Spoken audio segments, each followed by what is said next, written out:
Buen día, muchachos, bienvenidos al curso de cálculo integral.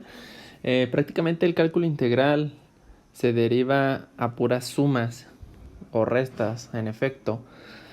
Vamos a empezar a ver el primer tema, que es el de aproximaciones. Entonces el cálculo integral, que es el primer tema que vamos a ver, viene siendo aproximaciones o regla del punto medio. Regla del punto medio. Y luego vamos a ver la regla del trapecio o aproximación del trapecio, y por último la regla de Simpson. ¿En qué consisten estas tres de aproximaciones? Bueno, consiste en lo siguiente. Por ejemplo, nosotros podemos calcular el área de un rectángulo. ¿Cómo calculamos el área de un rectángulo? Pues fácil. Tenemos una base y tenemos una altura. Por consecuente, el área es base por altura. Esto se le llaman figuras regulares.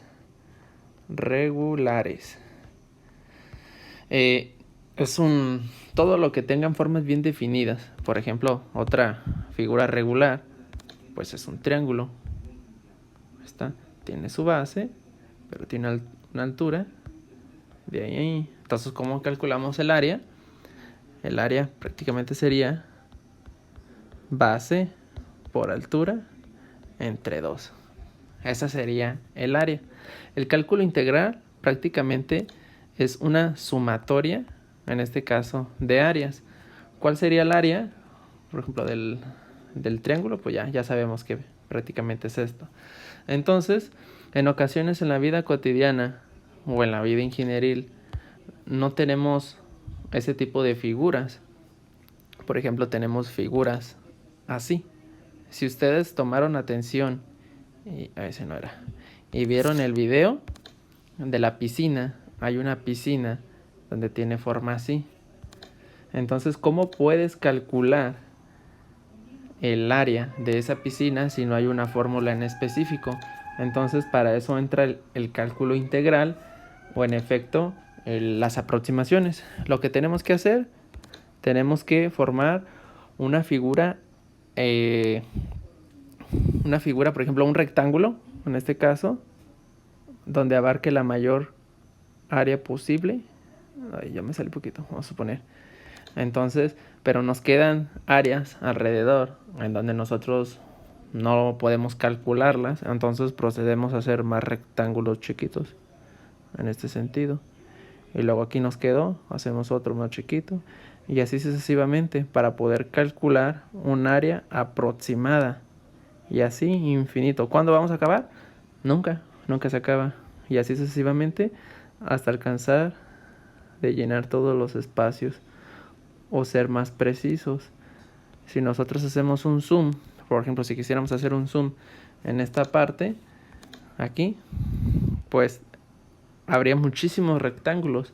¿Y cuál sería el área de toda la piscina? En efecto, pues prácticamente sería la sumatoria de todos los rectángulos. Entonces, bueno, aquí nomás le voy a poner así más de todos los rectángulos. ¿Y cuándo acabamos? Pues nunca acabaríamos. Entonces, en cálculo, voy a abrir otra hoja. Nosotros por lo regular tenemos funciones. Esas funciones, o en secundaria ustedes les llamaban ecuaciones. Esas ecuaciones estaban dentro de un plano cartesiano. Por ejemplo, aquí está el plano cartesiano. Tenemos hacia este lado que son positivos, hasta este lado que son negativos. Para arriba son positivos, para abajo son negativos. Este es el eje. Voy a cambiarle a negro. ¿Dónde quedó negro? Este es el eje de las X y este es el eje de las Y o de las abscisas.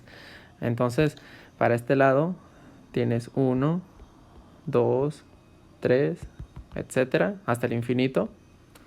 Y de este lado son los negativos. De hecho, no les debo de explicar esto, ustedes ya lo deben de saber, es un recordatorio. Por arriba 1, 2, 3 y así sucesivamente. Entonces ustedes aquí graficaban funciones. Si nosotros tenemos una línea recta, es una relación 1 a 1. Esa relación 1 a 1 significa que yo avanzo 1 a la derecha o en el eje de las X y 1 para arriba. ¿Qué coordenadas tiene? Acuérdense que en geometría analítica le ponían 1, 1. Y así sucesivamente. Si yo avanzo al 2, allá aquí voy encima. ¿Qué coordenadas tiene este punto? Pues tiene 2, 2. Y esto ustedes lo veían mediante una tabulación. ¿Se acuerdan de las tabulaciones? Por ejemplo, nosotros tenemos X y tenemos Y. Para los valores de X, que son estos de aquí, voy a obtener una altura. Entonces empiezo, por ejemplo, en 1. ¿Qué altura obtuve? Pues 1. Y luego en 2, ¿qué altura obtuve? Pues 2. Y así sucesivamente. Esta línea, la X, en cálculo nosotros la llamamos función f de X. ¿Por qué de X? Porque depende de los valores que nosotros le estamos dando a las X. Entonces, en este caso, la función es X, porque sigue una correlación de 1 a 1. Por ejemplo, vamos con otra función. Es un puro recordatorio, ahorita. Una que va, por ejemplo, una f, aquí voy a ponerle abajo, una f de X es igual a X cuadrado. Por ejemplo, ya está el cuadrado. ¿Cómo yo puedo saber el comportamiento de esa función cuadrática? Fácil, hay que tabular. Acuérdense que siempre debemos de tabular. En la secundaria, en álgebra, en geometría, siempre tabulábamos X, Y y raya. Entonces, empezamos aquí, 1, 2, 3, 4 y así sucesivamente. No necesariamente ese es en el eje de los positivos, puede ser en el eje de los negativos.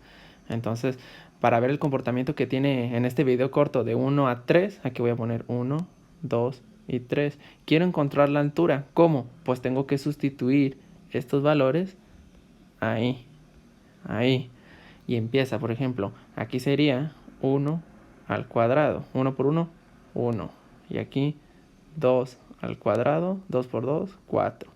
Y aquí 3 al cuadrado, 3 por 3, 9. Entonces, en 1 yo tengo mis elevaciones 1, 2, 3, 4, 5. Recuerden, estas son las alturas. Entonces ya tengo las alturas. En 1, 1. Voy a cambiar de color. Vamos a poner un rojo, por ejemplo. 1, 1. 1 en X, 1 en Y. No pasa nada. Ahí está. Y luego 2 en X, 4 en Y. Aquí va. Y luego 3 y no me alcanzó arriba. Entonces prácticamente no se les olvide, unimos los puntos y esta es la función X al cuadrado. Si fuera el cubo, así sucesivamente. Entonces nosotros vamos a calcular el área bajo la curva. ¿Cuál es el área bajo la curva? Pues el área bajo la curva de una determinada función. Por ejemplo, en una función cuadrática, vuelvo, en el que yo tengo algo así. Estábamos en la cuadrática, que uníamos los puntos, más o menos iba así, para arriba. En el video no estaba así. Y yo quiero saber el área que tienes, o el área bajo la curva de esa función, en el lapso comprendido de 0 a, no sé, 5. Entonces, aquí tengo un área bajo la curva. Esa área bajo la curva es todo esto. ¿Y cómo yo lo puedo calcular? Pues mediante los métodos de aproximación. Tenemos 3 métodos de aproximación. Vamos a usar primero el método de punto medio. ¿Cómo lo vamos a hacer? Pues mediante barras, igual. Vamos a estar manejando barras. En el lapso de 0 a 5, por ejemplo, puedo hacer 5 barras. 1, 2, 3.